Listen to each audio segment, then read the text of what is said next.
presumed vampire or a woman cast out from society? Let's break down who was found in this grave from 17th century Poland, what that means, and why it's significant. First off, let's go over who this might have been. Researchers say the skeleton likely belonged to a young woman, perhaps of high standing, due to the fact that she was buried in a silk scarf. Also pay close attention to her front tooth, which appears to jut out ever so slightly. We'll get back to that in a moment. Something else important to note is the macabre manner in which she was laid to rest. Positioned over her throat is a sickle, and attached to her toe is a padlock. Strategic preparations, researchers say, to fight off vampirism or supernatural forces. Apparently, this type of burial practice was pretty common for that time. There were a lot of ways living essentially mutilated the dead out of fear that they would rise up again from their graves, especially after dying violently or living a life that was perhaps looked down upon. Researchers described a number of methods to the Washington Post: cutting off a dead person's head or legs, burying them face down in the dirt, or smashing their remains. These were thought to be the best way to deal with people whose differences couldn't be explained by the science at the time,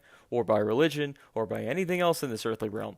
By default, something else obviously had to be behind it, like vampirism or witchcraft, and the resulting anxiety led people to take drastic measures. Which brings us back to the young woman's tooth. Whether it was her prominent tooth, a physical disability, her mental state, or even just her gender, researchers suggest mainstream society likely thought she stood out, and accused her of being supernatural as a result. Women often found themselves the targets of this sort of suspicion, with potential red flags, including super common things like deciding not to marry, having a miscarriage, or not menstruating.